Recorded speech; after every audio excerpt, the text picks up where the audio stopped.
Pace bene, pax et bonum, paix et tout bien, mes auditeurs. Je suis heureuse de vous retrouver pour plutôt retrouver notre série franciscaine à partir de l'ouvrage de Julien Green, historien sur la vie du Poverello, François, ce frère universel. Nous arrivons donc à la première communauté, à savoir donc bien sûr ces hommes qui vont suivre François et qui vont vivre pieds nus, une corde pour ceinture, les premières épopées. Et Julien Green aussi va retracer, nous recadrer un petit peu, même au niveau historique, de ce qui nous est raconté. Je n'en dis pas plus, retrouvons frère François.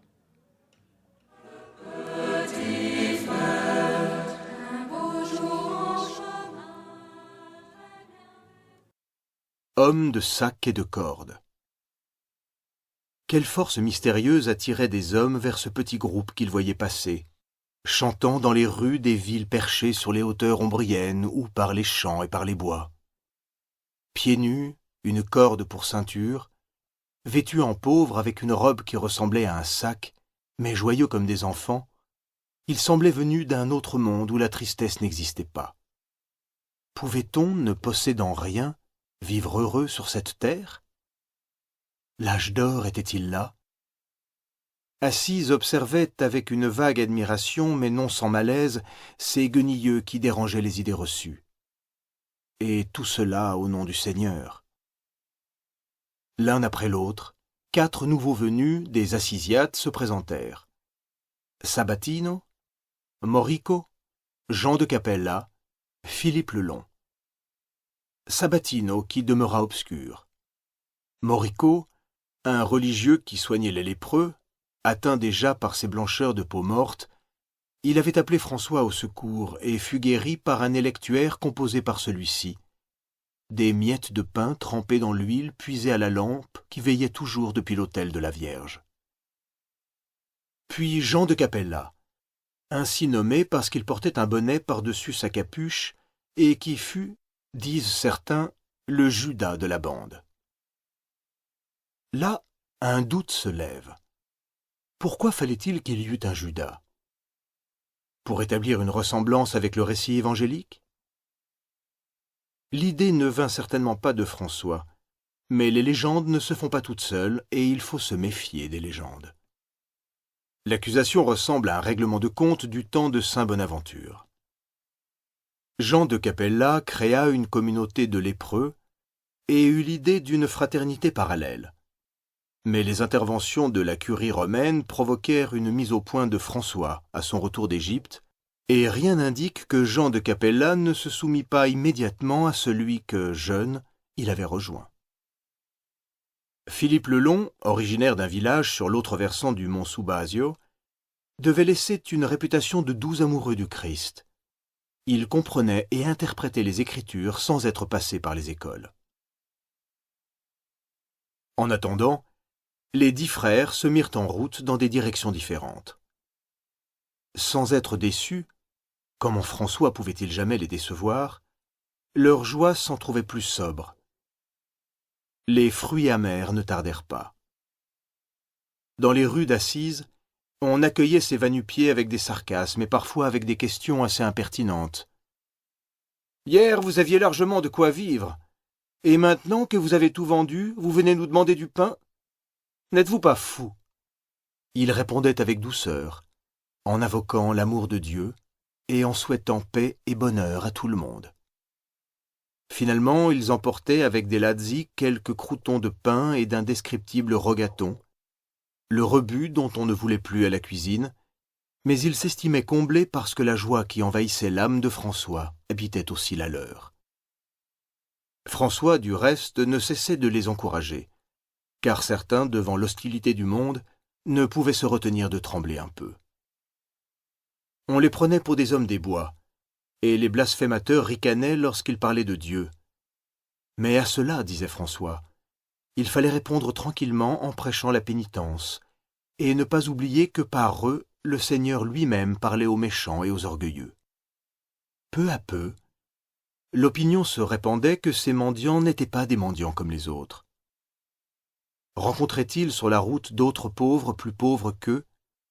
Ils arrachaient alors à leur misérable habit une manche, un grand carré d'étoffe grossière, et s'en défaisaient au nom du Christ afin de venir en aide à cette misère qui surpassait la leur. Ils allaient deux par deux à travers le pays, car c'est ainsi que Jésus avait envoyé ses disciples.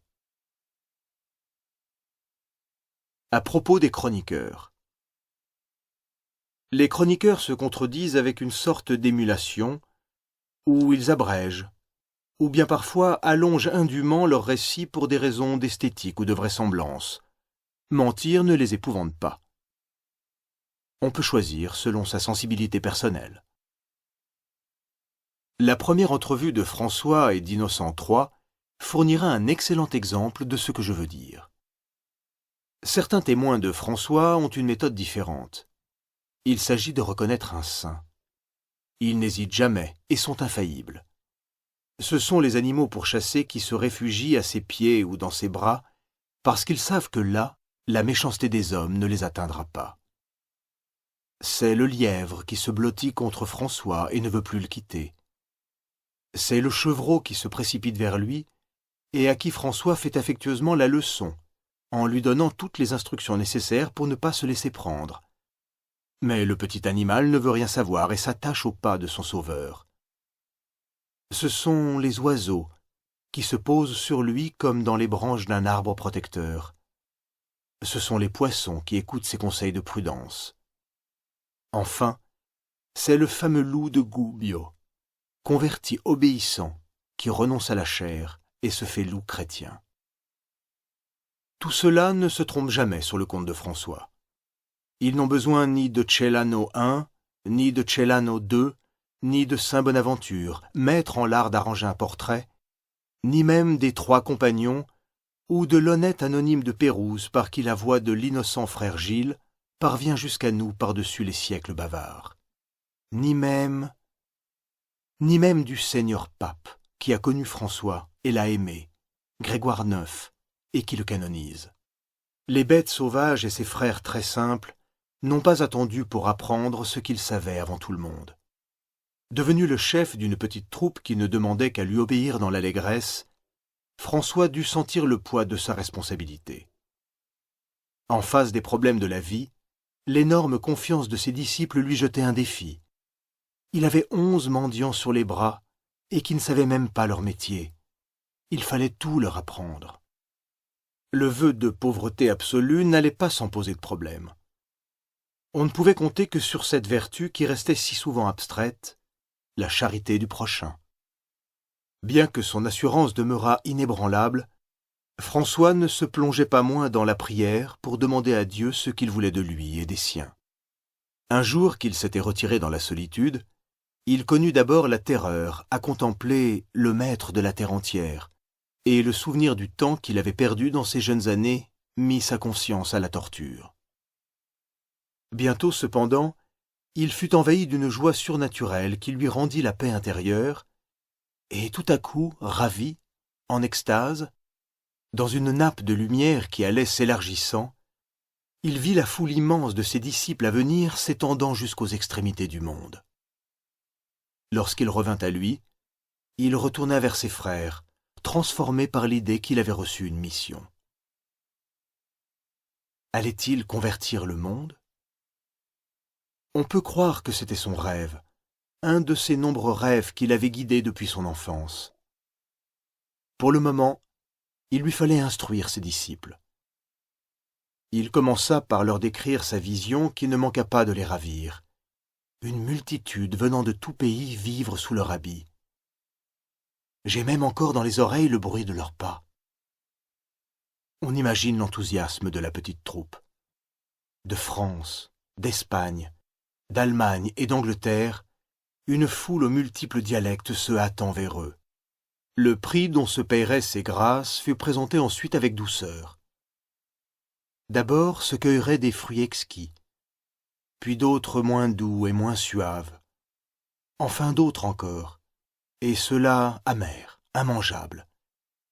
Bref, ils allaient mendier, mais ils ne devaient pas oublier qu'un jour le Seigneur ferait d'eux une grande nation.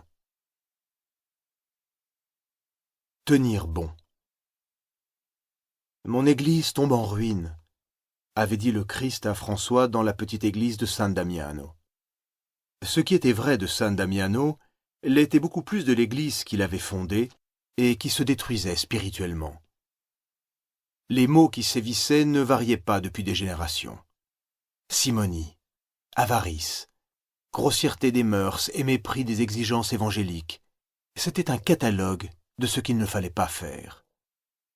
Des milliers d'âmes chrétiennes soupiraient après l'idéal que proposait Dieu dans les Écritures, et voyant que l'Église ne le leur donnait pas, erraient et cherchaient ailleurs. Où? Touchés notamment par la ferveur d'un Pierre de Vaux ou de prédicateurs cathares qui confrontaient l'Évangile au luxe païen de l'Église romaine et à la corruption cynique d'un clergé qui avait perdu le sens de sa tâche ou qui ne s'y était pas préparé, elle suivait ces nouveaux bergers. Sans doute il y avait des exceptions. Les saints ne manquaient pas dans des lieux parfois isolés, comme s'ils étaient à eux seuls la véritable Église. Il y eut même des saints comme jamais tout le long du XIIe siècle, hommes et femmes surtout, parmi les grands visionnaires et les grands mystiques. Avec l'énergie si particulière à leur sexe, elles se tiennent tout le long du siècle comme des statues plus grandes que nature. De sainte Luthgarde à Élisabeth de Thuringe, de Mechtilde de Magdebourg à Élisabeth von Schönau, au fond des monastères et sur les marches du trône, de sainte Hildegarde à Élisabeth de Hongrie. Mais le désordre général formait un écran d'une éloquence trop spectaculaire pour que l'Église ne fût pas menacée d'un désastre. Or, elle était dans l'Occident la seule Église chrétienne reconnue par la majorité du peuple. Se séparer d'elle parce qu'elle n'était plus évangélique, c'était aller grossir les rangs des hérésies qui se réclamaient de l'Évangile pur et simple, mais sans Église. Et qu'est-ce que François voulait d'autre que l'Évangile avec sa règle faite de 3 versets impératifs? Ce que tout le monde voyait, il le voyait aussi. Mais si dégradée que fût l'Église, elle restait malgré tout à ses yeux la maison du Christ. Un hérétique lui désigna un jour un prêtre qui vivait ouvertement avec une concubine, et la question insidieuse fut posée à François. Si la messe dite par cet homme aux mains souillées pouvait être valable. Pour toute réponse, François alla vers le prêtre, et s'agenouillant devant lui, baisa les mains qui tenaient à la messe le corps du Seigneur. Ce fut ce sens de l'Église qui garda François de verser dans ce qui pouvait être déjà un protestantisme naissant, comme ce fut le cas des frères du libre esprit. Influence manichéenne. Aux moqueries et aux insultes des assisiates succédait peu à peu un respect proche de l'admiration, quand les mendiants de François demandaient humblement à manger et chantaient joyeusement les louanges du Seigneur. Cet incompréhensible bonheur, on le leur enviait, et il leur faisait des adeptes. Des conversions inattendues se multipliaient parmi les riches et les savants, comme parmi les moins favorisés. Ils savaient pourtant ce qui les attendait. Qui n'était au courant de la vie mortifiée des poverelli? Renoncer à toutes les gourmandises de la chair, aux délices du confort, à la volupté, avoir faim, avoir froid et prier, prier, prier. Tel était le coût de cette béatitude. Il ne paraissait pas trop élevé. Aujourd'hui encore, on se demande par quel miracle intérieur se recrutaient ces âmes données à Dieu. La présence de François y était pour beaucoup. Ce malade perpétuel n'en exultait pas moins et communiquait à tous cette paix du cœur unique et surtout cet amour des frères les uns pour les autres. Enfants de Dieu, ils avaient conquis la liberté de ceux que le monde ne peut plus séduire et qui jouissent de ne plus rien posséder. Quelle légèreté cela donnait, mais aussi quelle épreuve. Car enfin, le corps était toujours là avec ses convoitises maîtrisées. L'ennemi, disait François, c'est le corps. À cause de cela, il devait souffrir. Le corps, c'est le diable, disaient les prédicateurs cathares dont la pureté de mœurs s'étonnait saint Bernard lui-même. Et bien avant eux, dans cet Orient mystérieux où l'ombre et la lumière se mêlaient, la chair était assimilée au mal et vouée aux ténèbres. Morte chez les Zoroastriens, elle était abandonnée dans les tours du silence. Se pouvait-il qu'un peu de ce pessimisme ternît la joie si claire de l'âme franciscaine ?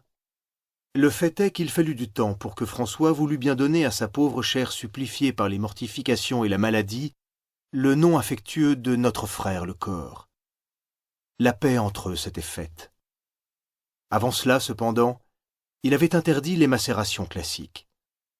Les instruments servant à cet usage, discipline, ceinture hérissée de pointe, furent jetés en tas et brûlés.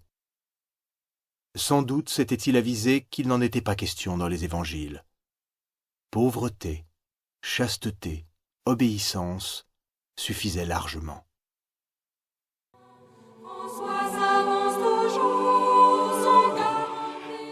Amis auditeurs, c'était donc notre épisode franciscain à travers l'ouvrage de Julien Green, Frère François, qui nous est donné aussi dans ce très bel audio par les éditions Saint-Léger.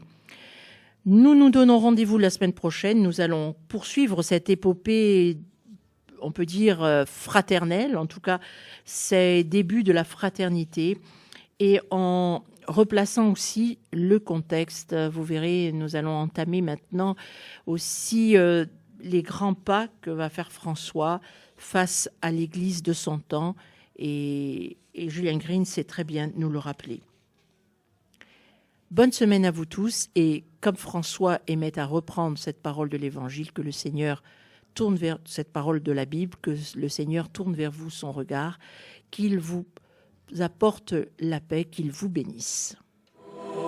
Il louait le soleil.